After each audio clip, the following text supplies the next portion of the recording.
how far a human being goes in this life,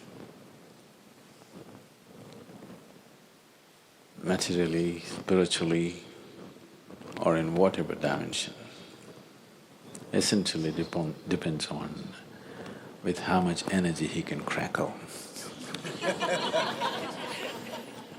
Yes. There's a whole lot of people with lots of energy, but there is no wisdom or the necessary systems within themselves to transform this energy into a kind of a personal power. Power is not about somebody else, power is about you. How much of a potential power you are determines the intensity and profoundness of your life and how effective you will become in your life, in whatever area we choose to operate. If this power has to come, you have to use your energies wisely. Energy can be aggregated into power with the necessary wisdom and necessary tools that we employ. Otherwise, energy can be dissipated simply with endless amount of thought, endless amount of reactions and anxieties. I want you to observe your day-to-day life, a simple thing. Just let's say, how many words do you utter in a day? You never counted? Oh, you should. You should. Just make an estimate tomorrow, from morning to night, how many words you utter. Day after tomorrow, cut it by 50% and say the same things. You're not cutting off communication with people, you're still communicating, but with 50% of the words.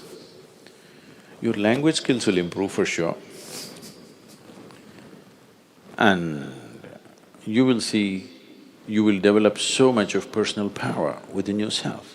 See, there is scientific evidence to show at least 20% of your energy right now, as you sit here in a restful state, is being consumed by your brain. If you bring this down, that your brain is not unnecessarily fluctuating and, hopping mad all the time, if it learns to be still and do only what's needed, an enormous sense of personal power will develop. You can't do this with your mind right now. If you try to stop it, it'll hop even more crazy. At least do it with your body. Your words and your physical movements, reduce it by 50%. If you want to look at this, look at this. If you want to look at that, don't do this. With your body and your utterances, if you do this, slowly it will also start manifesting in your mind. It will not do unnecessary things. When you don't know unnecessary things, the energy that you have slowly transforms itself into potential power. So in developing this, the asanas that you practice, the Surya Namaskar that you do, if you're doing,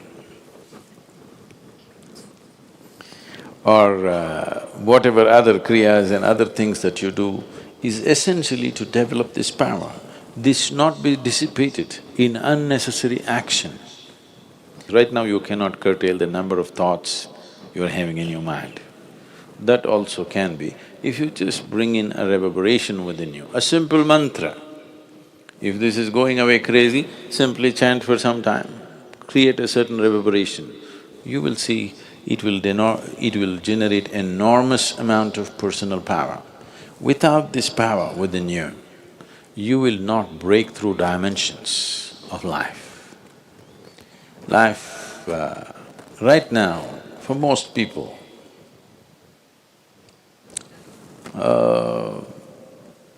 divine is just a scriptural dictum. It is not a living experience in their life. If it has to become a living experience, if something as powerful as the Creator has to come into your experience. There must be some sense of power within you. This must be always understood. Power is not about domination. Power is about becoming effective. Power is about becoming empowered. Only when you carry the potency of this power within you, you walk through this life. It doesn't matter where you're placed in the society. It doesn't matter financially where you are, materially where you are. You walk like a king because the power within you makes you walk like that.